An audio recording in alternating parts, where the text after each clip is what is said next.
know now is that I realized I didn't know squat back then. And once I know that, I realize that I never knew anything at all. But it's okay to ask questions. It's just how you approach the situation. You can't go in demanding anything because then you're gonna be met with resistance. But if you go in with the genuine curiosity of, hey, can I ask you a question? Why did you do this? I just want to understand, so I want to know how to apply it the next time I come across a similar situation. Rewind, recap, relive for over 50 episodes. The revolutionary force in wrestling interview. We've got two returning guests to the show tonight. First, this man has been making his name known at this point for about 8 years in the wrestling world, a Chicago-style wrestling loyal. And at one point, he knew Victoria's Secret. I don't know if he knows it anymore, but please welcome back to the show, Axel Rico. Dude, thank you. And still to this day, I'm the only one who knows Victoria's Secret. So just keep it nice and quiet for me, okay? Definitely. I'm glad you haven't lost it. But it's so cool to have you back here, and you're on with a real veteran, another returning guest. He's made his name known all around the world at this point. Last time we spoke, I think he was in Egypt training the newest rising batch of stars, and now he's crushing it with Three Legacies Wrestling. Please welcome Ricardo Rodriguez back to the show. Hola, hola, hello. Saludos, buenas noches. Hello. Hello. Oh, it's so cool to have you back. And we were saying off air, but you seem busier than ever right now. It's been a blessing, man. Honestly, I mean, I strive off of being busy. That's where I think I strive the best. I'm thankful that I have my own promotion now, my own school, through Legacies Wrestling out here in Lancaster, Pennsylvania. So it's been running for the last year and a half, and it's been pretty good. I would like to say it's been very successful, thankfully. No, I mean, that's so cool. And you were doing the editing as you joined, and you said you do almost every aspect of the promotion. Can you talk about how that was transitioning into a field? Oh, there it is. Look at that. Wow. So I before WWE, I used to work as a graphic designer. That was my job for the adult entertainment industry. So I used to, Nice. so that was before WWE, and that was I'm from Los Angeles, California, so that's a very prevalent, industry over there. I used to be, a lot of for retouching that kind of stuff. I never dwelled too much into the video editing, so I've been thankful that I've been learning how to do this. So I'm still iffy on it. I'm not the best on it, but yeah, thankfully, I mean, I do all the graphics for Through Legacies, and like I'm actually making a little sneak peek the logo for our next I love it. For our next stadium event that's gonna be on August 3rd, at a baseball stadium here in town. So I'm jumping between two things, between like that and then the video. Spoilers. So when one gets a little too tedious, I'm like, screw this, and I jump on to the next thing.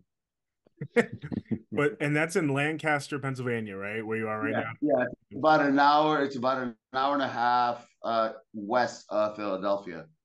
Oh, nice. Are you having any events around WrestleMania time? We are actually. We're having a joint show with three other companies that are around the area, but ours is going to be just over the river in New Jersey. So I'm very thankful that we get an opportunity to kind of be a part of WrestleMania weekend. And then this time for me as a promoter. So I'm excited about that. It's going to be super exciting. What are you using to edit, by the way, as a fellow editor? Premiere. I don't really know. Oh, okay. Premiere. Nice. Fine. Yeah. Day by day, still a process. But Axel, so like I said, awesome to have you back on too. Our first chat also about 3 years ago now, which is crazy to think about. And I know you've done so much since, but in that first appearance, that was actually the first day you had the Axel Rico merchandise, the very first day of Axel. Yes. So, and is there now more Axel Rico merchandise? Yeah. It's like kind of nuts, like during the pandemic, I also started to take on a little bit of graphic designing of myself because, like it's crazy to think that like 2021, 2020, we were still kind of like in shutdown mode, and nobody, like, we were just getting free of, being able to have shows and stuff. So like during that downtime, I started like just with just my name, and now I'm reaching out and helping out other people getting like designs and stuff, and helping with making posters of our, like, in the Chicagoland scene and the Wisconsin scene. And since then, a lot of things have happened. I've even been making graphic designs for a promotion I'm working with that I've been kind of running myself. So it's like, Oh wow. it's crazy what 3 years will do. And but yeah, no, the shirts now have the long, crazy, fluffy hair. I have I worked with a Chicago Canine Rescue, which is like a no-kill shelter that helps all these animals around the American scene. And I made a shirt that was kind of like a Pokemon style with me and my dog, and it was for the puppies. That was the campaign. Chicago Style Wrestling helped us, share it. We made a publicity event. We like all the wrestlers went, and like we shampooed the dogs, we cleaned the bowls, and we made it a big event. And we raised a lot of money for it. And it was just cool to be able to just make a design and then just make a huge event for something really awesome.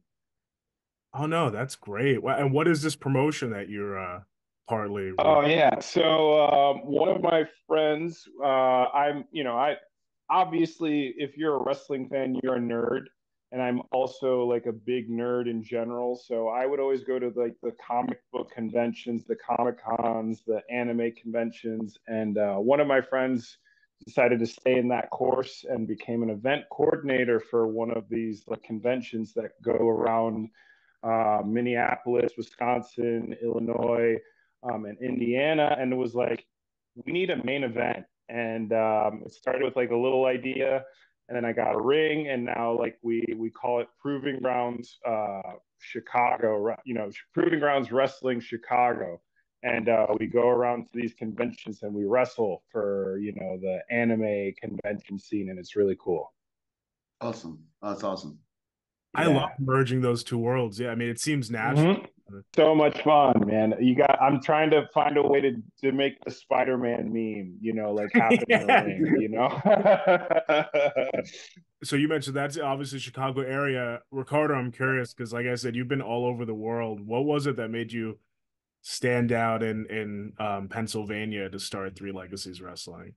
Well, I mean, I've been very open about this. I've had a very long history with substance abuse, and about 2 years ago, I ended up going to rehab, and it was here. And this is after I came back from Egypt. I mean, it just got really bad. COVID didn't do me any wonders either, because there was nothing to do. But got messed up. Right.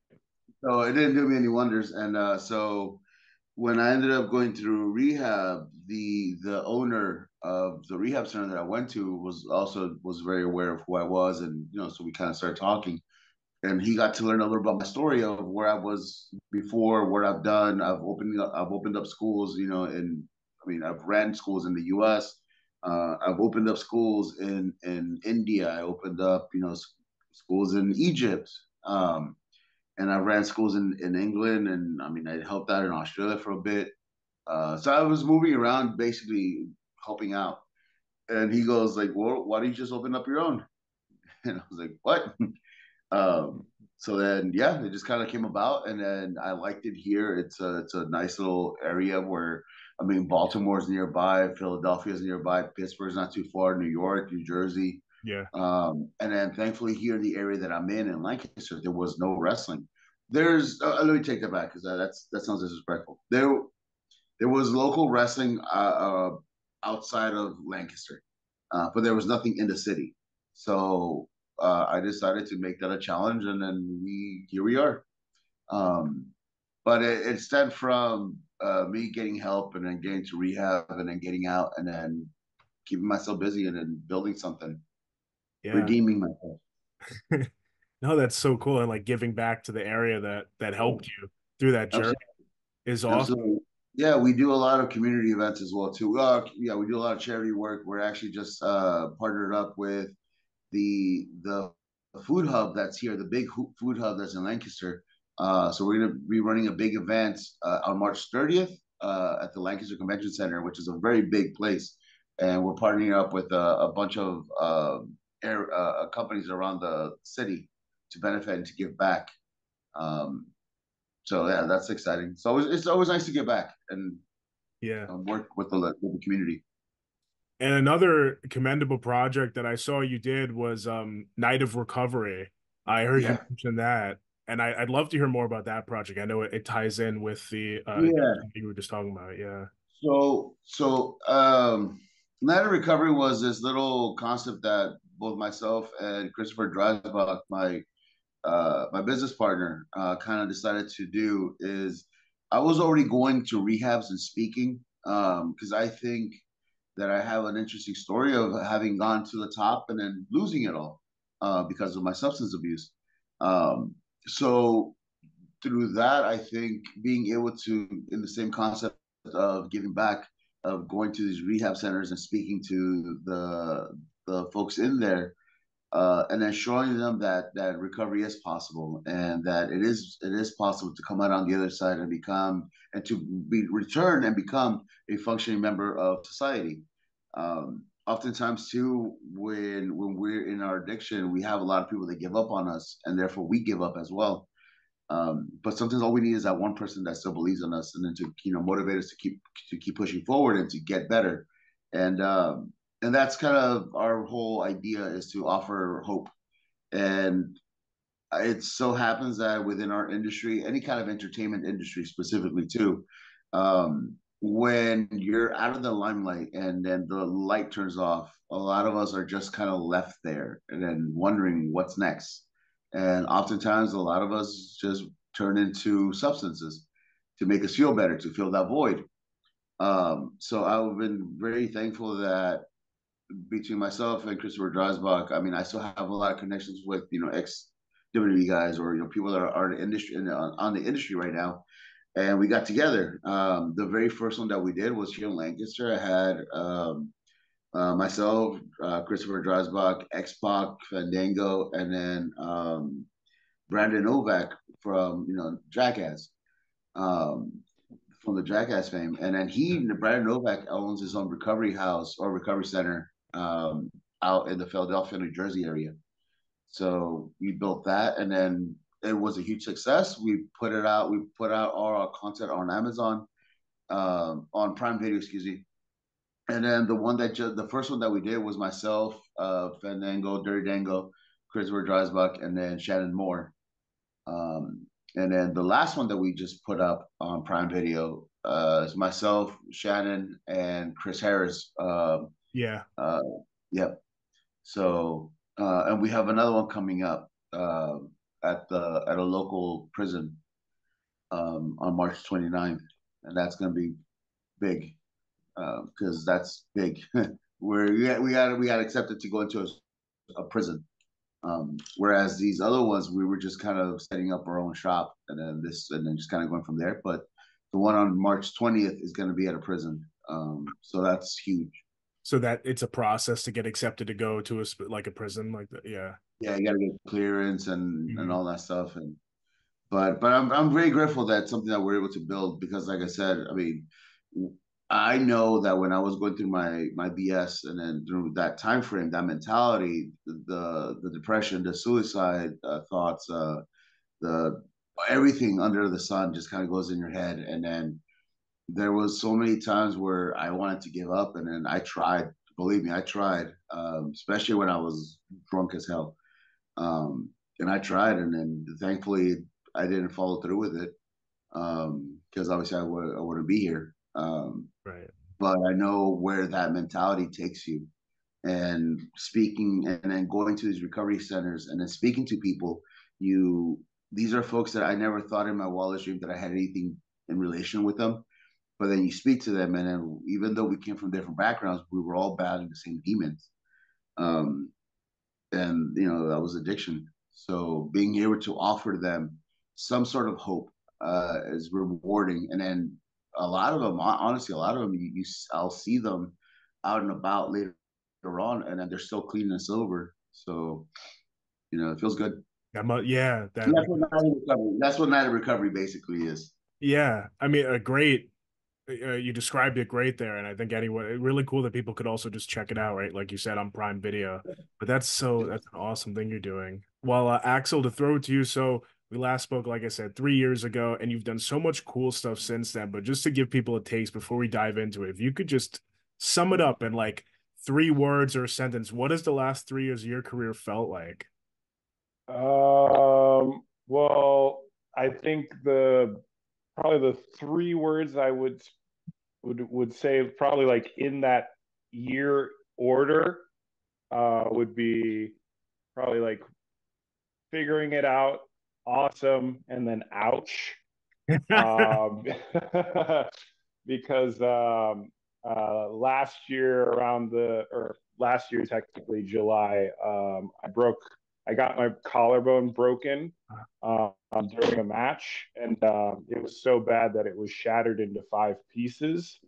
And it was just one of those moments where like I trusted, we were kind of like, it was just miscommunication, and it's just one of those things that it felt like nothing happened, and then you got told that something serious was happening, and then like the beginning of 2022 into 2023, like I became the Chicago style wrestling heavyweight champion. I was kind of like moving and grooving. I was doing a lot of extra work with AEW, and just going to a lot of bigger promotions that had kind of more IWTV or of similar standing with like being able to reach a wider audience. And then boom, that kind of hit me hard, and it was a lot of you know recovering. I'm going to be out for 6 to 8 months, and I found in that time I was able to still kind of do stuff like maybe help behind the scenes with music, helping manage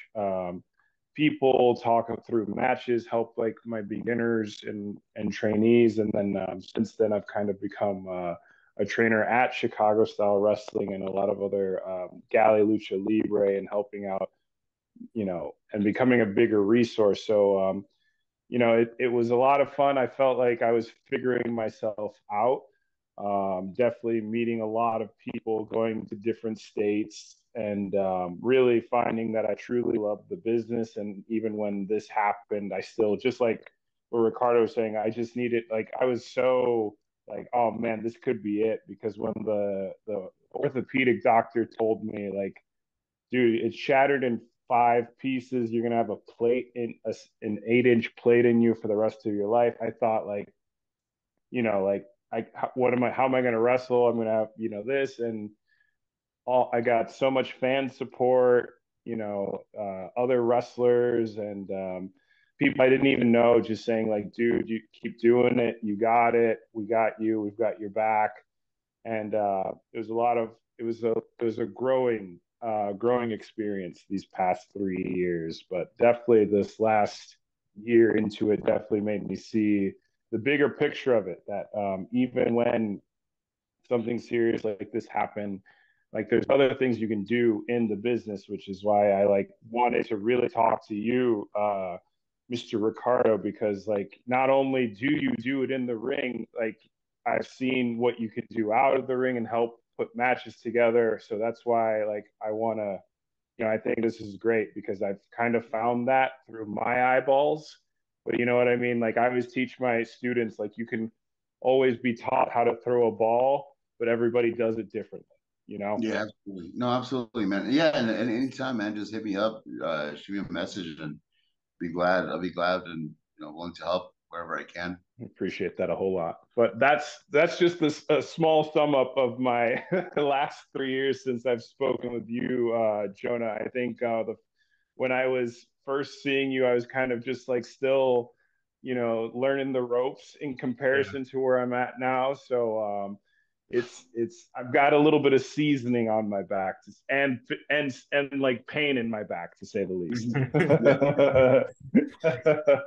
I keep telling folks, man, listen, like, the bump card is real. You may not feel it now when you're young, but just give it a couple of years. There's times when I wake up and then something hurts. I'm like, why does this hurt?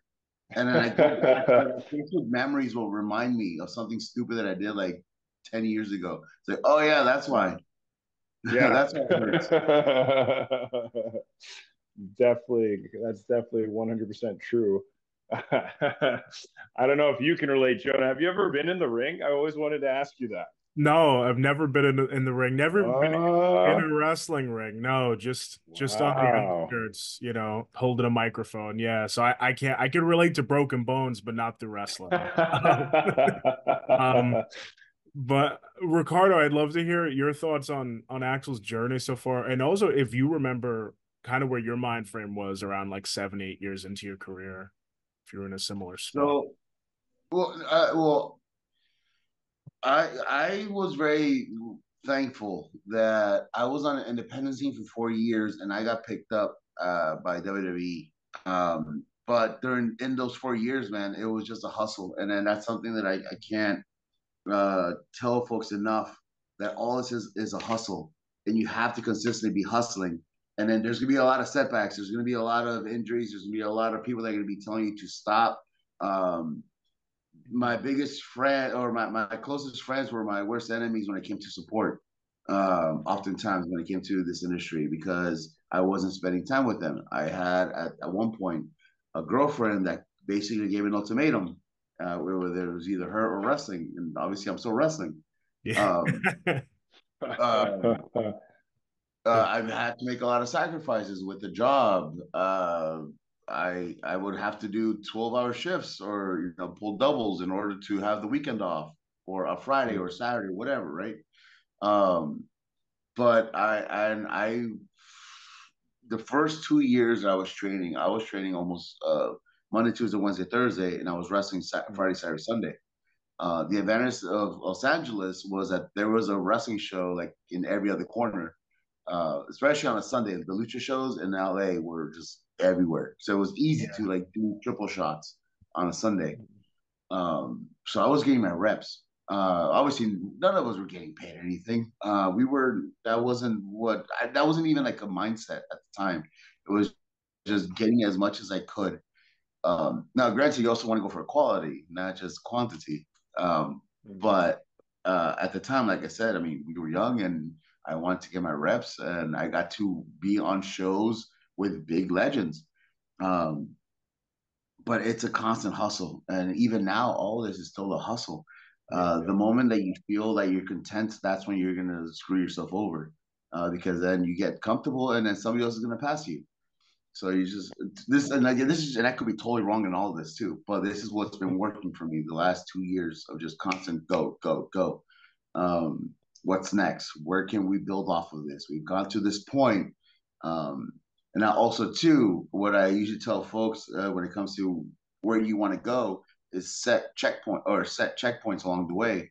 Sure, you have your main goal at the top, and that's awesome, but you can't just have that main goal, because if you happen to fail at that main goal, then you're going to be super disappointed. But if you set little goalposts along the way, then you create little stepping stones each way. And then if let's say for instance you get to this point, all right, cool, but then you try to jump up to the next one, that didn't work out. It's right, you already accomplished this much. You already know what worked to get to this point. Then that's how far you have to fall back. You don't have to fall all the way down. So you maintain yourself at this point, and then you realize, all right, what are the necessary steps to get to the next point? Because I feel like a lot of folks, they aim high, but they don't know how to get there. So they don't build the foundation. They don't build the individual pieces that go into building that big picture. They just see in their minds big picture, but they don't realize all the little points that go into it. And that's a whole nother thing too. But also too, man, I learned a lot by asking questions, and that's something that I feel is the wrong, because you always hear the whole thing of mouth shut, just keep your mouth shut, ears open. And to a degree, I get it, sure, and I agree to a degree, but it's okay to ask questions. It's just how you approach it.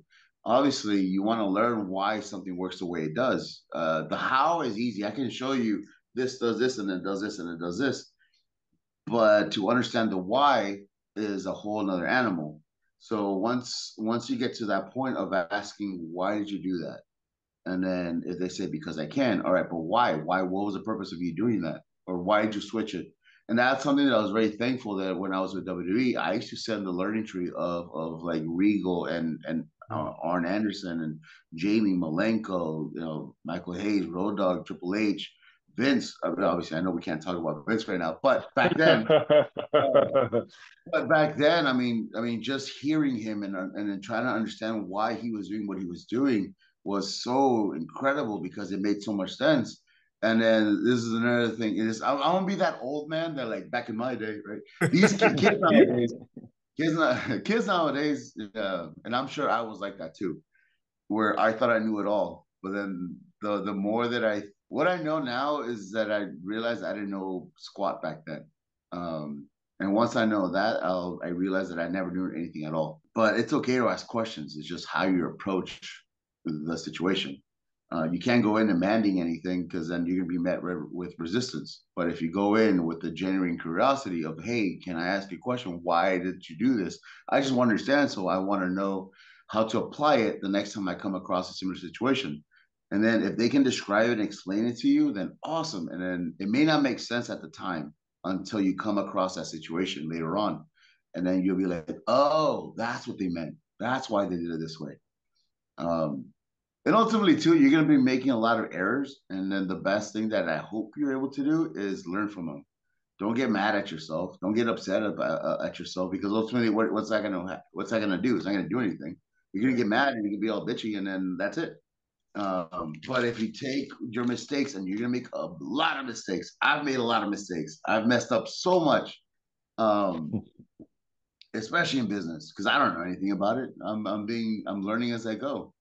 But I had to lose that fear, number one, and then I had to stop being so hard on myself when I made those mistakes. Yes, acknowledge that something didn't go right. That was a flaw. That didn't go well. Okay, how do I fix it? And then how do I move forward? And then learn from it so you don't do it again. And if you do it again, then that's shame on you. Yeah. I know I went all over the place. I think you gave great advice. Just, I mean, for life in general, and then obviously for wrestling too. That was awesome. Seriously. Yeah, very much so. But yeah, there's a whole bunch to it.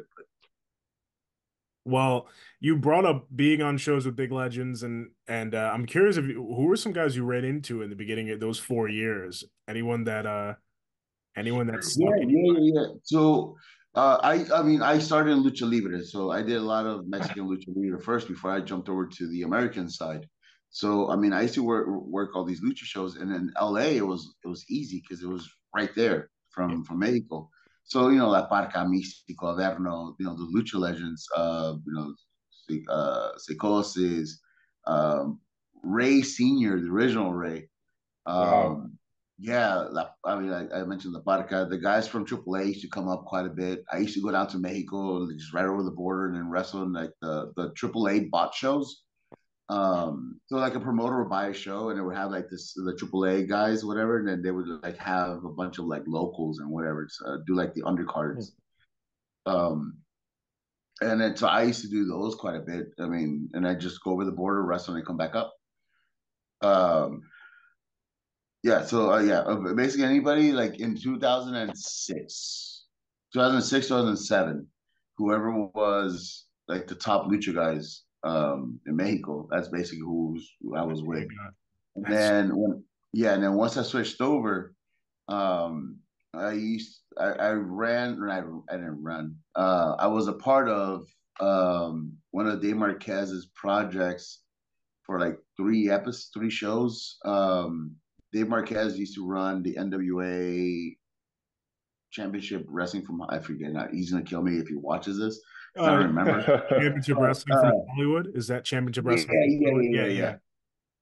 Yeah, so I mean, like Adam Pierce. I mean, now LA Knight, right? Sean Ricker, Sean Ricker, LA Knight. Blue Demon was an NWA champ at one point. Brent Albright. Man, I can't remember who was around the NWA around that time. but those like the main guys. Yeah, LA Knight was probably, and he's still basically the same guy as he was back then. Yeah, Just that's older. what's crazy, right? He's Yeah. still the same persona, which I mean, it's great. Oh, that's so cool that you're able to be around those people in the beginning, definitely. And Axel, so I know you were heavily trained by Steve Boz, and like I said, Chicago style wrestling loyal. You're wearing the hoodie right there, which is awesome. I'm curious because we talked a lot back then, and you mentioned it. You know, you're just kind of learning the ropes. Is that stuff you learned back then starting to like make sense now more as you're in your career? Kind of like what Ricardo was saying. I think I definitely learned by making the mistakes because I think a lot of there's like a lot of schools in this area of Chicago, and and there's a lot of different promotions, and some promotions don't like each other, and blah blah blah blah. And I kind of like tried, especially during like the when I first started in like the 2016, 2017 into like COVID, I kind of just stayed in one school and just, thinking, oh, this is the right way. It's the only way to train, right? It's the best way. And then I started meeting different people and learning different styles. I know Super Crazy was here around like just a little bit after we like had our little interview, and he did Oh, cool. seminars, and he stuck around for like a couple of months, and like I picked his brain, and he taught me like just he opened my eyes to like yes, there's a specific style, but like it's nice to know more than just one, to kind of like better branch out yourself. And I thought that was so cool. And then my girlfriend now, she has family in Vegas. I reached out. I've been helped, so I did their school, and I worked with Mr. Sin Bodie, and he opened my Oh, that's eyes cool. with like training and like just he like when he told me, dude, we're gonna start by hitting the ropes 200 times, and like I thought like, and he just was like with his big beard and huge tattoos, he was just like, no, run. And like just seeing Wow. all these different schools and going like to places like California, meeting like Rikishi, and just kind of like seeing how every school has their similarities, but like just opening your eyes on different styles. And even like the American style is different in, just in Wisconsin over here, like with Dylan, or sorry, Hornswoggle school is like so much different than Bosma's school here in Chicago, or like Freelance Academy here in Chicago. So I think that was like my first mistake that let me think back like, oh my God, if I would have done this right, like at 2019 and gone to different places and different schools, I would have probably given myself even more seasoning. But now that's what's really opened my eyes now. And being able to have met these more seasoned people in different areas and just meeting like who they're training and working them, because I know when I've been in like some of these trainings, they're like, all right, you've done this for this many years. We're gonna just put you out there. We want you to do this. And the fact that no one's, people still talk to me and aren't like, oh, this guy, freaking sucks. It really made me feel confident that I've been growing, and being able to know all the different styles and working with a lot of people has paid off. And yeah, that's been like really cool and eye opening since then. And you learn a lot too by being around other folks too, and that's the nice thing Yeah, about expanding your horizons. yeah, Obviously, back then the social media wasn't as big. When I started in yeah, 2006 ish, it wasn't as big as it or easy as it is now because we still had like dial up. Um, mm-hmm. so like once I got the okay from my trainer to go and expand and then go train other places, yeah, basically like what you said, my horizons broadened and I learned so much more, and it wasn't just one way of doing something. And I think it was like Triple H that said the idea of Baskin Robbins has 31 flavors, Yeah. but it's all ice cream. Uh, but it's all ice cream. And Yeah, basically, yeah. And then what's nice about it too is that once you learn from this guy, then you learn from this person, you wrestle this guy and you learn something from him. Then you yeah, start taking from each individual what you like best and what works for you, and then you mesh it into what's you. mhm, So oftentimes what happens, and I can tell when two people have trained in the same spot, because they work the same way. Wow. And I see that around here, and then that's also when I do these seminars in like different states or whatever. I can tell when there's guys that are coming in that have been with the, and it's not a bad thing. It's not a bad thing, but I can tell when they've trained together by the same people, and then when somebody else comes in because they do things a little differently.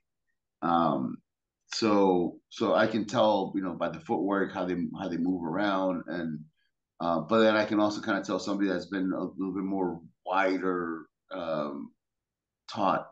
And again, it's not their fault, but also something that I would recommend. And then I get this whole tribalism that happens between schools, is that even happens here, and that's anywhere you go. That's anywhere you go. That's the ego that's talking. Yeah. That's all it is. It's just the BS ego. But yeah, no, I mean, the only thing that I tell my guys here, for example, is like, I want you to be here for at least about 6 months to a year before I feel comfortable you going out somewhere else. Because I want to make sure that, A, you're safe, that you know what you're doing, and I've trained you enough where I'm like, all right, if you go over there, I don't have to worry about you to make a fool out of yourself, because obviously you're representing me too when you go out there. Yeah. But another thing too, and I don't mean to be stepping on your time. I'm sorry, Axel. A thing that I didn't have that is super awesome now are seminars. My seminars were the car rides, the taking the name to the hotel, picking them up from the airport, taking them to the next town. Those were, like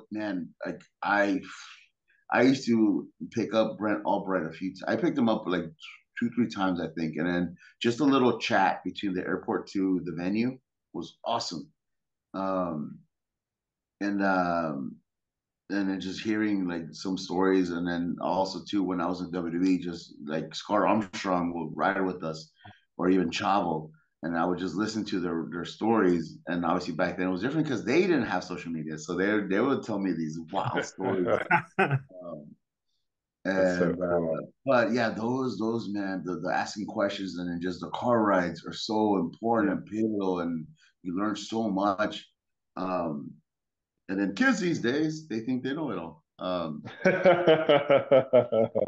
want to be that old man that yells at the sky and then shakes my fist at the clouds. But yeah, man, the more you get out, I think you'll learn, and the more experience you build by mistakes, you'll get better as you go along. Which life is weird because like we're expected to live it backwards. We're expected to live it as we've already experienced it backwards, but we're moving forward. Appreciate that, man. That's really wise words. And Ricardo, a big experience for you. So last time you were on, we talked a lot about your FCW run and your early days, and there's some awesome stories from then. Really funny. I love the Ascension one with Dusty Rhodes. That was great. But I didn't realize your first official match on the main roster on Raw was with John Cena and Bret Hart. Is that tag? No, That was the first that official. wasn't my first. No, my first official match on WWE TV was against Conor O'Brien for in the original NXT, the one that was on the road. Oh, that was on Raw, maybe the first. No, Right. so the one that you're talking about, that was actually this is also was pretty cool. That tag match, it was between myself and Alberto versus John Cena and Bret Hart. That was Bret Hart's last TV match. Oh, okay. It was against this guy. So it wasn't his last sharpshooter on TV, but that was his last official TV match, was against my ass. Can you talk about your headspace heading into a match like that? So that was we're in Canada, and then Alberto and I were at the gym, and I get a text, and it was from Road Dogg.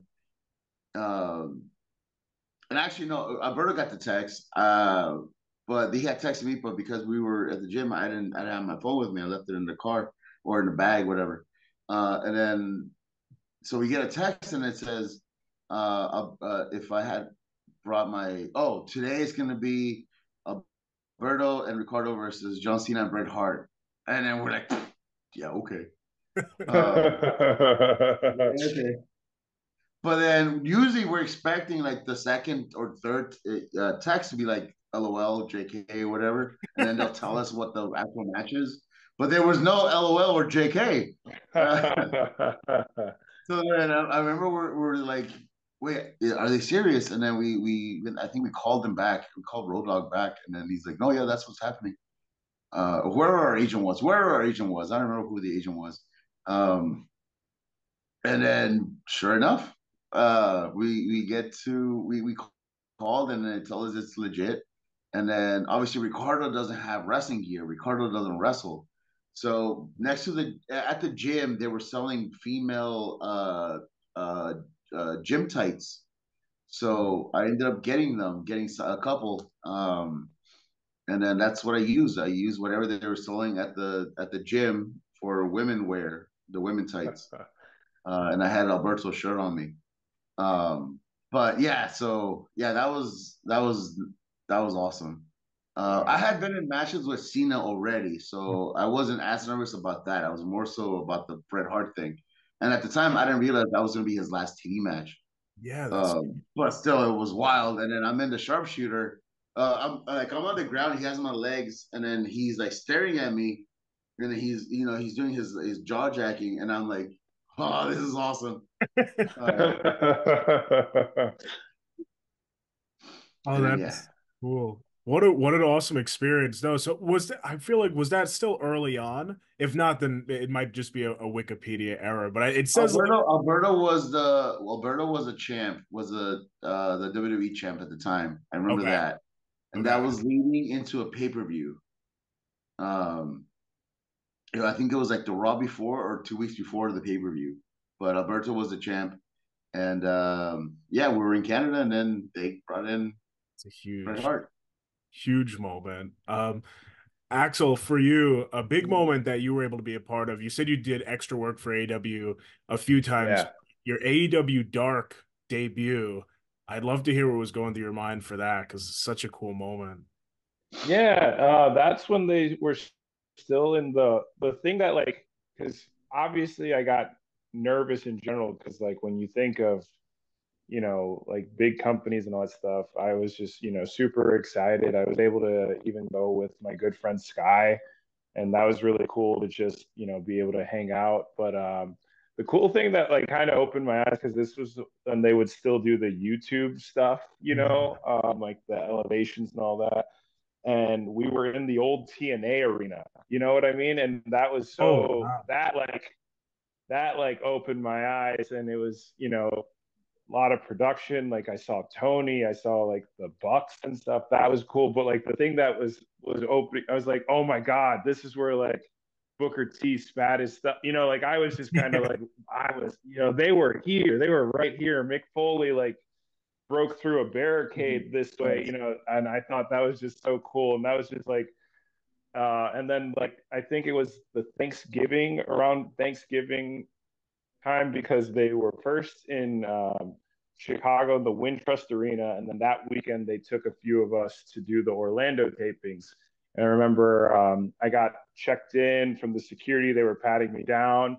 We go to the elevator, and I was just, had my backpack. I was looking down, maybe checking my phone, and the doors open, and it just one of those moments in a movie where you're just looking up, and it's just Mark Henry, just right there. It's hey man, and he's I hit the wrong button. I don't know where catering is. And that was my first experience. And it was just kind of wild. And he was, everyone there, I met Dean Malenko, I met Mark Henry, was able to talk with the Hardys. It was just so cool that everybody was so open, and so cool to just chit chat. I know, just being able to shake everybody's hand, it felt just a cool environment. And even one of the people that talked to me a lot was the Max Casters and the Anthony Bowens. And then eventually, years later, I got to work with them with a few people here in Chicago. And we did a Rampage, and we got our asses beat by them. It was so cool.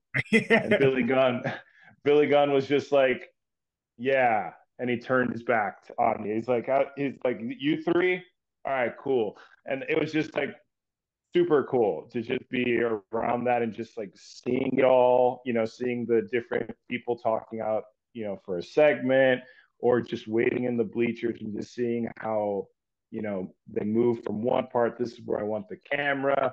Everybody shut up. There's pyro. I felt like a superstar, Yeah. All the matches that I've done with them has just been super cool. But it was a lot more fun just taking in the atmosphere. That was the more thing I took away from it. Definitely. No, it must have been like a learning environment, like you're saying too. And AEW Dark, that's really cool to hear you had such a good experience because it's a shame that it came to an end, I think, right? There's no more Yeah. AEW Dark, and I feel like that was a great opportunity. Similar to like like a veteran or someone established and then a rising star, and they put them, together in the ring. It was very cool to see. Yeah, it was kind of cool. The fact that it is still on, the YouTube and stuff. I always think about it, and I'll get like a time hop thing and be like, oh yeah, 3 years ago you did this, and like, oh yeah, that was really cool, you know, But yeah, no, it's really cool. But I like what they're doing now. The fact that they're working with Ring of Honor and that's super cool. That's the next thing I kind of would love to be a part of because I know every time they've been around here, they'll do some tapings either like before or after a show, and that'd be another one to check off the list. And of course TNA, but come on, what maybe one day, maybe one day, maybe one day. No, definitely. Definitely one day. Well, something we're just coming off the heels of is a big event, the Royal Rumble, and you, Ricardo, have some awesome moments with the Royal Rumble. The first one I want to ask you about, you were able to be there for, was the 40 man when Alberto Del Rio won. And there's a moment at the end, which I feel like everyone who saw that Rumble definitely remembers, of Santino almost capturing it. Just curious, if you could take us through what it was like being finding out Alberto was winning, being ringside, and that moment. So I mean, I knew that that was what the finish was going to be a couple of days prior, but still, it's so awesome, right? And also, that was one of those where I remember that year Santino was on the roll. He had that awesome Hell in a Cell match, not the Hell in a Cell, I'm sorry, Elimination Chamber. The Chamber, yes. Yeah, the Chamber where it was him and Bryan Danielson at the end. And if you watch that back, man, that was so awesome because you picture Santino Marella, the goofball, the comedy wrestler, against Daniel Bryan or Bryan Danielson. But what was nice about how they did it, and this is why I love producing and now, because you build those moments and you create that. I remember watching it. We were there. We were live. I think we were I don't remember where we were, but either way, point is, we were watching it live, and then I legit believed that Santino had a chance and that he could have won it. And Santino was on the roll. That I remember those couple months, he was on a roll. That when that happened, the way they played it off in my head, I was like, if Santino wins, I don't think anybody will be upset. No, right? No way. It was totally no way. Yeah, because like I said, that year, those months into it, yeah, Santino was on a roll. So, but then when Alberto won, obviously, I mean, it was awesome. First, Mexican-born wrestler to win the Rumble, and then that was in Boston at the TD Garden. At the TD Garden, which actually I just heard of the AEW Big Business from the TD Garden. I mean, they might have a little Monet in it, and we'll see. But no, that was awesome, man. That was a good experience, and then I loved going to Boston, and just that area was awesome, and the catering was always good in Boston. Always awesome seafood. Oh, that's great. Did you put a little extra oomph on that announcement when Del Rio? So yeah, so when he won, I remember they just told me go crazy at the end, and I was like, all right, cool. So I did it for like 2-3 times, and they're like, keep going. I was like, okay, and then I stopped because my voice is getting worse, and they're like, keep going. I was like, all right. It was a cool experience, man. Honestly, like I've been thankful of what we've done, and it's been good. I'm grateful. Yeah. No, it's such a cool legacy that you guys left a lot of memories. I know you were only a personal ring announcer. But do you have any thoughts on Samantha Irvin and what she's doing? I mean, she's just killing it as a ring announcer. No, and then so one of the questions I get asked a lot about like ring announcing is how do they stand out or how does one stand out? And I'm like, dude, I don't know. I have no idea. You gotta try stuff. And then I guess it goes into the same concept of being a wrestler. How do you get over? I don't know, man. Just try something, and then just keep trying until something clicks. I got very lucky that because when I came into WWE, and I know I've said this story many times in the past, was I figured, okay, they want a ring announcer for Alberto, so I just figured proper, what like Justin Roberts was doing, Chimmel, Fink. I figured very proper, and when Vince goes like, no, no, no, no, no, be more animated, be more Hispanic. The only thing I thought about was the commentators from AAA, how they were always hyped up and energized when they're talking. So that's the only thing that I thought of. And then the Alberto thing, the Alberto came because there was this soccer commentary guy named Andres Cantor.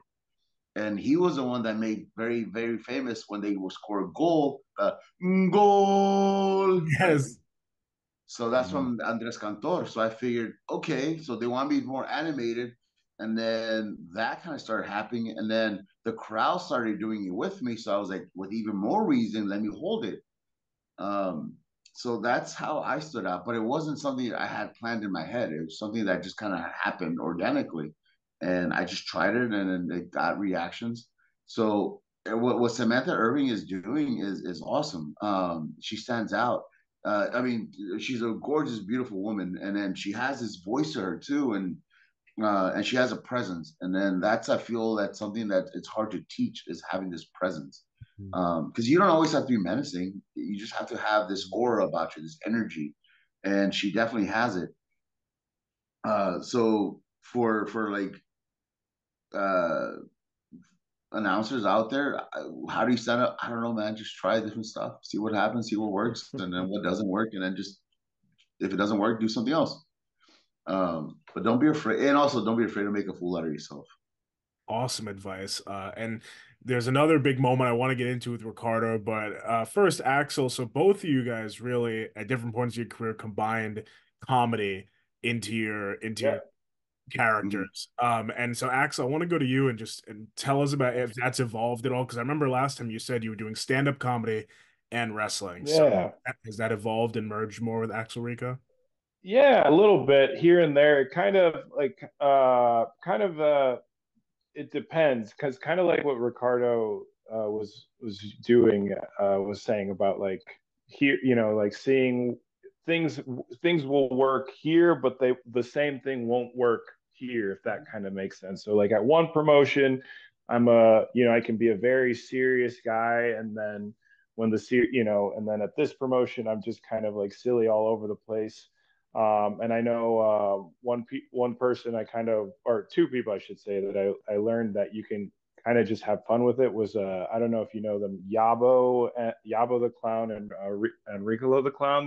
They with NWA. Yes. And sometimes like they will go like serious creepy, but then sometimes you just have to have fun. Like that's kind of like the general consensus that they told me, that you kind of have to read the room per se. And having I would always tell, my background originally is with improv and theater here in Chicago. I've been doing that since I was like 14 years old.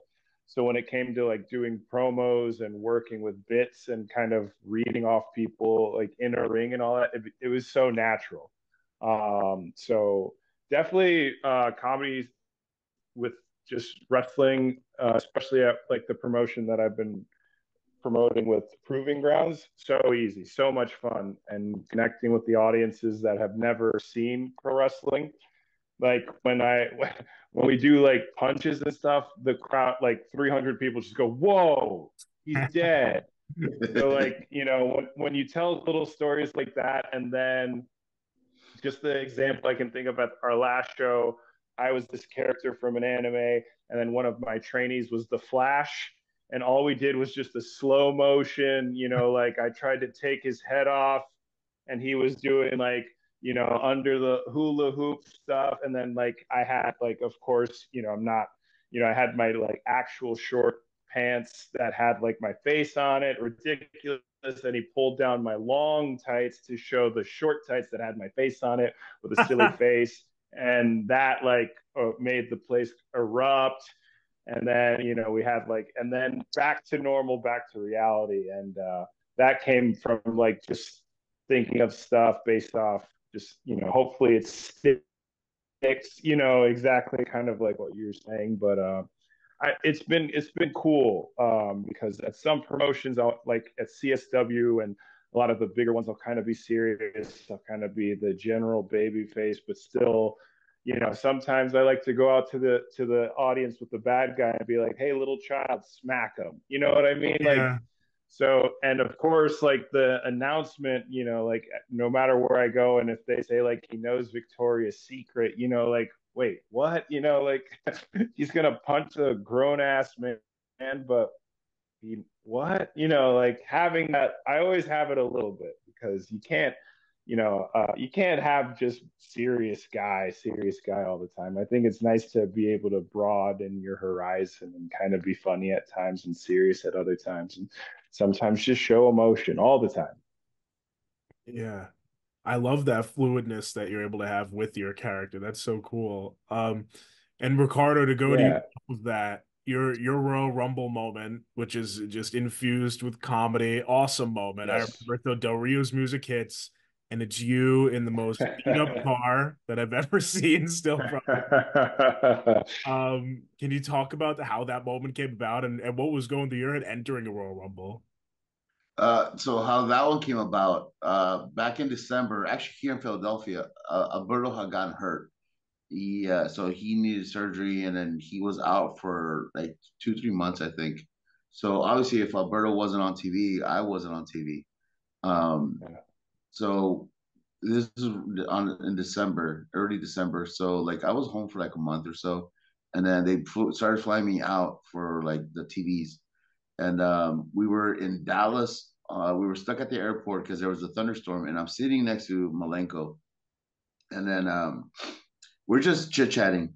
And then I don't know where the idea came from, but I was like, hey, wouldn't it be funny if for the Rumble, Alberto's music plays and then I come out? And we joke about whatever. We just left it at that. We started talking about something else. And then fast forward, I think like that week or a couple of days, like a week. And then we had finished, we were in Tampa. We had finished FCW, and a bunch of us went out to go eat. And I think we went to the Cheesecake Factory. And it just so happened that Pat Patterson was there too, and he was sitting at the bar. So while everybody went and sat down, I went up to Pat and I just, said, hello, how's it going, sir? And, thank you for being at the show today. And I bought him a drink and yeah. And then we started shooting the shit because he asked about Alberto. And I was like, oh, he's doing great, da-da-da. And then I brought it up again. I was like, hey, wouldn't it be funny? And then I mentioned, right? So again, but nothing ever came of it. So then we get to St. Louis and at the arena, and then I'm by the ring and I'm having my coffee, and then Michael Hayes comes up to me and he's like, hey, did you see your car? I was like, what? He's like, yeah, your car. Did you see your car? And then and I'm thinking about my rental. I thought somebody had like scratched it or something. So I'm freaking out. I was like, no, what happened? He's like, come here. Nobody told you about it. I was like, no. So we get behind the scene or behind the stage, and there is something that's covered in a tarp. And then I'm looking at him. I'm looking at the car. But it's not clicking in my head. So I'm just like, what? Like, nobody told you. I was like, tell me what? And then he grabs the tarp and he lifts the tarp, and then it's a car. It's a beat up, the Dalton. But it's still not clicking in my head. And he's like, you're in the Rumble. I was like, huh? He's like, you're in the Rumble. What do you mean? And then that's when it just goes. I was like, oh, what? And it just all hit at once, and then I started like having that internal panic attack of like, oh my god, something's gonna happen. And then also too, I hadn't that car was a stick shift, and I had not driven a stick shift since I was young as Of hell. course it was. So so I'm like, hey, is it possible if I can take this outside in the parking lot and then just try it out there just to remind myself how to drive a stick? I haven't driven stick in forever. I mean, I live in a city. We don't use stick shifts. Um, he's like, no, you'll be fine. I was like, no, don't tell me I'll be fine. Because with my luck, either it'll stall or I'm gonna slam on this thing and I'm gonna go right into the audience. Um, but I was trying to come up with all these like excuses to have to not drive it, like not try it the first time there. I was like, can we do something where like I'm honking and then the car stalls out loud and then like people push me out, or can I like come out pushing it out? He's like, no, you'll be fine. I was like, don't tell me that. Point is, I had to do it there, and I did it there on the first try, and I had to like reteach myself like on the spot, and it worked out. Dude, it was such an awesome experience, and I remember because I was nervous, but I could still hear the crowd.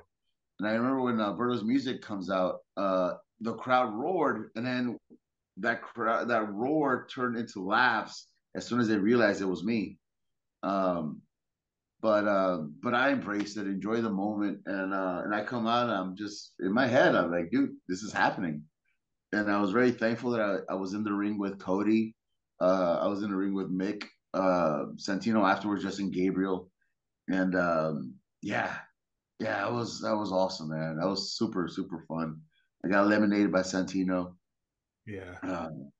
and I do have one elimination under my belt, and I eliminated Justin Gabriel. So thank you, PJ. Yeah. That's awesome. Like you're a part of Royal Rumble history and one of the more memorable entrants, I'd say, at least of my life watching wrestling. So that's really cool. And you said you were in there with Cody, and when you know now a back-to-back Royal Rumble winner. Do you have any memories with Cody Rhodes and what it was like working with him back then and any thoughts on his success? God, man, you know what I will always appreciate about him? He was very passionate, and he still is. I remember I don't know if it was his idea of the Stardust thing, but I remember him rehearsing in front of a mirror like over and over and over again. But this is before the Stardust thing came about, so we didn't realize what he was doing or why he was doing what he was doing. But he was just constantly rehearsing, and he would record himself doing these promos, and he would play them back, and he would just sit there listening to his recordings. But again, this is before it actually happened, so we didn't know what he was doing. Now I understand what he was doing. He was just prepping himself. I don't know if it was again. I don't know if it was his idea or it was given to him, and then he just said, "Screw it, let's go for it and see what happens." Um, I remember that. I remember he was very upset because he was very passionate about the IC title because it was his idea to switch it back to the white strap. I remember that. And I remember him being upset when after he lost it, it got used like a hot potato. Hmm. I Yeah. remember him being very upset because he's very passionate and very very deserving. Um, because I get it, I get that passion and I get that love that he has for it, and obviously for you see what he's done since, with traveling the world and going to New Japan. I mean the independence, obviously creating AEW. And then going back to the WWE. So like I'm very happy for him. I'm very happy for him and Brandy. I've known Brandy since when she first walked into the doors of FCW. She was basically my neighbor, and we used to go to the FCW shows together between her, myself, and Shaw Guerrero, and then Sam Adonis. So we used to all drive together. So I'm happy for them, man. I'm happy for everybody's success, and I want everybody to grow and then get to that point to experience it at least, Yeah. because there's plenty of room for everybody to eat at the table. Definitely. A really cool mentality to have there. That's awesome though, hearing those stories about Cody. Yeah, it's really cool to see where he is right now. Axel, a big moment for you that I want to get into before we wind it down is you won the Chicago Star Wrestling World Heavyweight Championship. And I can Yeah. imagine what that must have felt like for them to put that faith in you and put it on you. So can you talk about that experience? What was that like for you? Yeah, it was super cool. I remember being told hey, we're going to have you go against, at the time, it was Joey Avalon, one of the Wisconsin guys, one of the best like wrestlers in general I've ever met in my life. And it's going to be kind of like a gauntlet style. Like this is like 6 months before like winning the championship even was even like in there. And it was kind of weird because usually like when somebody's taking on a gauntlet, you don't want to like tell everybody who's going to be there, especially like the numerical order, because then the fans are like, oh, well, then obviously first two people are going to get their ass beat and then maybe the third guy wins. So I was thinking to myself, like, why on earth would they announce it like that? Because but then dumb me, I was just thinking like, that's so stupid. And then it was like, first guy, did his thing, got beat. Second guy, a little bit more, got beat. And I was like, all right, well, here I go. I hope, the people that have been seeing me grow, like not thinking that, but like, I hope everybody at this crowd that has been seeing me grow and finally getting this type of opportunity loves me. And then the second I came out, like a roar. And like we were doing falsies, we were just kind of talking to each other because that time CSW was very much like, okay, put this thing together. Uh-oh, doors are opening. All right, see you later. Have fun. It was just clicking. And I know when, he has a Sierra, his like lady, would grab my foot, people would just boo and like want me over. And then from there, I like had a talking with the booker, and he's like, uh-oh, we have something here. And I was like, I'm sorry, like I didn't know, I'm not, I didn't mean it. I thought we were doing it like I thought like an idiot, like this was stupid, and it actually turned out working. And then we had a 3 month stunt, and I remember just when it came to it, we fought. He beat me a bunch, and then finally it was the last show of our season finale. People were like shaking the Raptors, or like and wanting to just like come in, like every hit. Like it was one of those moments that a lot of people, because in indie shows, once it gets to like 9:30, 9 o'clock, they start leaving the door. And I remember like one of the coolest things about it, obviously the win itself, having like my friends and stuff kind of come into the ring and stuff was awesome. But I remember the booker and the guy that takes tickets came up to me and was like, dude, no one left. Like their eyes were on you. Like they wanted to see it happen. And like a fan made me a shirt that said, and like I thought, from just like the DMs and stuff that they were sending me, it said, if Axel loses, we riot. I'm like, oh, I get it. Fun little fan. But they were like, dude, I swear to God, if Joey beats you and all this other crap, we're not come to CSW. We're going to help you. I'm like, guys, relax, like, it's just like fun and games. But like hearing the, like, no one left, everyone was like, wanting this, it felt like a very like, this is my moment type thing. And like I got genuinely like emotional because I'm really good at like turning the knob when it comes to like with improv and theater, like being able to just like show an emotion. But I never really like felt something. Like, of course we knew what the outcome was going to be, we knew what we were going to do, this, that, but like I was just improving, but like naturally, if that makes sense. Like it really felt like I was giving, like, oh my God, every forearm felt like it had, a little energy that I was, using out, very much like a video game, like to try to beat the big boss. When I beat the big boss and I genuinely felt like this was like, that was the coolest thing ever. And it was an honor. I did that. My first person I wrestled was Mr. Jacob Fatu, who's just been killing it. And that was so cool. And it just led into other things. But it was a really cool moment. And the fact that they trusted me and kept going, and lost it to a good guy. And I was going to wrestle him again. His name is Conan Lycan. He's from the Black and Brave Academy with Seth. We were going to do an angle and do all this, but then of course life happens and things happen, but it was a really awesome run. And it's like you hear exactly, like, oh, you're just a 5'9", 180-pound guy. You're not going to be 6'7", 300 pounds like a heavyweight champion. And the fact that, little company in Chicago trusted me, and then, kept going was a really awesome feeling. It's so cool. Like seeing what your journey has become, like from the last interview. Yeah. That's all. Like, congrats. That's really cool. And yeah, and I hope you get it back too, all healed up and everything. Yeah. Take him down. Yeah. Last person I want to ask you about, Ricardo, is one more awesome comedy segment that you had was with R-Truth, who is making everyone laugh now so much with everything he's doing with the Judgment Day. He's really like on top of his game. Love that he's getting this spotlight. You had one specific segment with him where he made you sing a song on Raw, I remember. But yeah, any thoughts on what R-Truth is doing now and that moment? First of all, him, Paul Rudd, are like ageless. Yeah. They don't. And Keanu Reeves is up there too. Whatever they're doing or whatever they're using, that fountain of youth is real, and then they have it. But dude,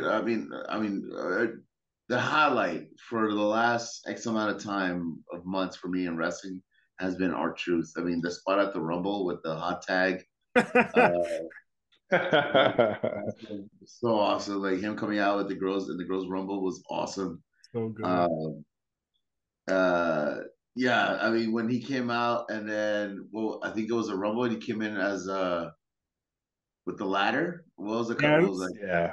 He thought it was Money in the Bank, yeah, and then Kane him out. I love it. I love it. But that's a good example of don't be afraid to make a fool out of yourself. Have fun with it. Enjoy it. Obviously, he's older. I'm sure I'm sure he could still go. But I mean, why not save your body and then still make money? Right. Still be a big part of all of this. Right.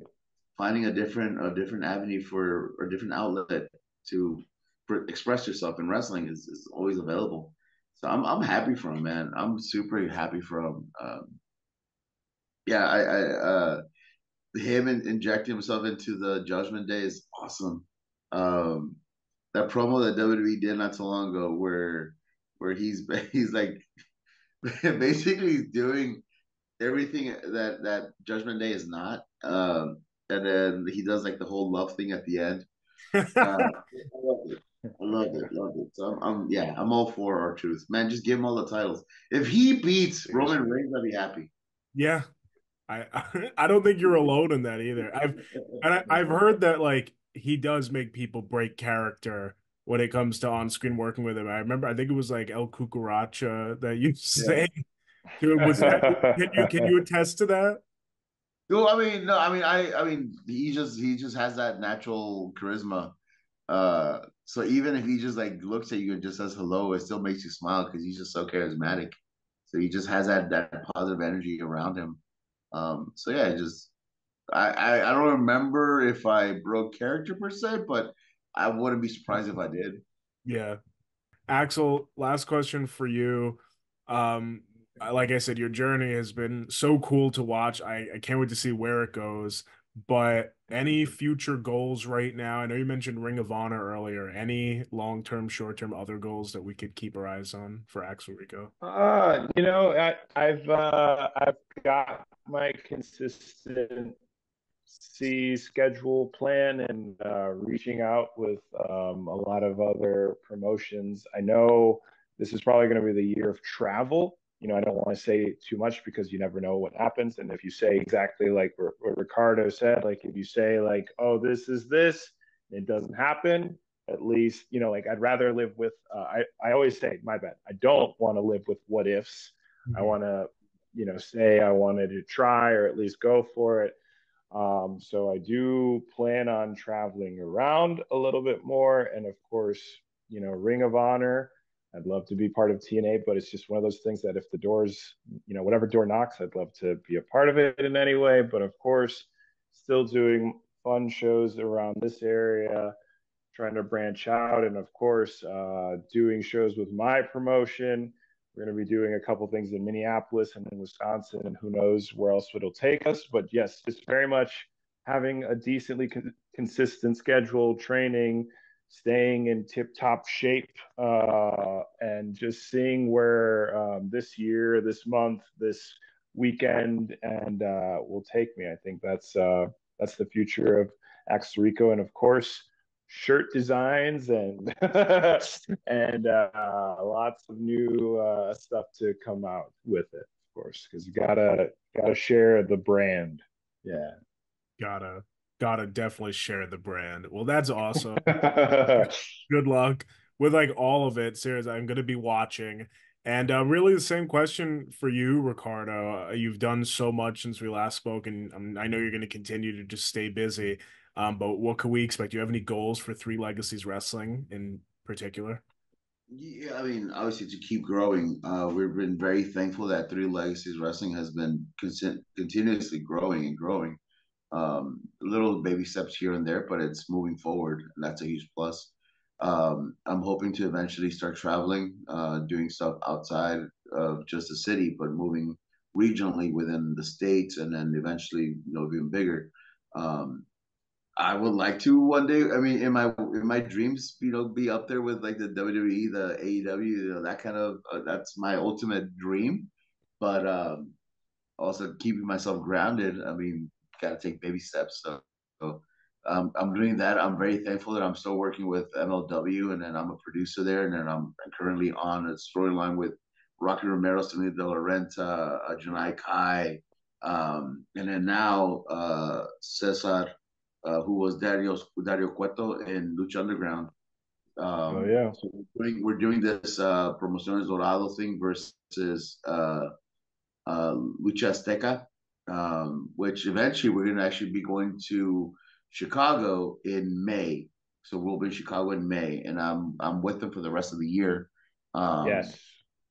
So I'm hoping that this keeps going, and then I mean, if it leads to something down in Japan or with New Japan, because they also have a working relationship with New Japan. So if it leads something with them, or even with El Consejo down in Mexico, I'll be super happy. I've mentioned it many times that my ultimate goal in wrestling, and this is the only thing that's been evading me. This is my white whale, is Japan. I've never been to Japan. Yeah. I've been very thankful that I've traveled and I've done a lot of awesome stuff, and I've been a part of amazing events and worked at the best arenas in the world. But Japan is the one that's been eluding me. So that's my ultimate goal in wrestling, and then if that happens, I'd be happy. I know that my time in the ring is slowing down. I'm getting older. I'm beat up. But I'm happy that I'm able to still stay in it in a less physically active role, and that's either producing or promoting, booking, or coaching. Yeah. Oh yeah. No, that's awesome. And you're giving so much back, like we said earlier, and building something for the future. Good luck to you as well. And I really hope you do get to Japan. That would be cool. I'm surprised with everywhere you've traveled because I know you did India. I heard you were saying you went to India to help Great Khali School. And then, like we said, Egypt. Uses. Oh, you opened it up? Yeah, I opened it up with Khali. I was the first one that went, and then let me backtrack. I was the second one that went. The first one, and I get it, so I don't blame him. But he didn't last. I think he only went for like a month. Okay. And it's if you're used to a certain lifestyle, it's hard to adjust to that. But um, I grew up poor, and I'm a family of immigrants, so we didn't have a lot, so that wasn't too hard to adjust to. Um, yeah, so yeah, it was a hard lifestyle being over there at first until you get adjusted to it. But yeah, I opened up that school, and then after I left, Daryl Sharma, who's the head NXT referee, went after me. And then after that, this guy named Facade went after me. He went for 6 months. And then this guy named Matt Static from the Oregon area went. And Matthew Justice, or no, oh shoot, Xavier Justice, I think. Xavier, yeah, Xavier Justice from like Minneapolis. went after. I think it was the last one that went for 6 months. Nice. Wow, that's cool. I follow what he posts on Instagram of the CWE, right? Continental Wrestling. Yeah. That's cool. Very like it's an awesome journey. And final question, do you have any lasting advice? You've given so much advice to Axel Rico as he continues his journey. Don't be afraid to take chances. Yeah, don't be afraid. You're gonna fail, and that's expected. Don't beat yourself up over it. Learn from it, and then adjust your trajectory or adjust your plan to get to the next step. But ultimately, don't be afraid to take chances. And I'm very thankful that a lot of my current successes were on just taking a leap of faith, but also having an idea of how to get there. But it always starts with that first step forward. Rewind, recap, relive. For over 50 episodes, the revolutionary force in wrestling interview.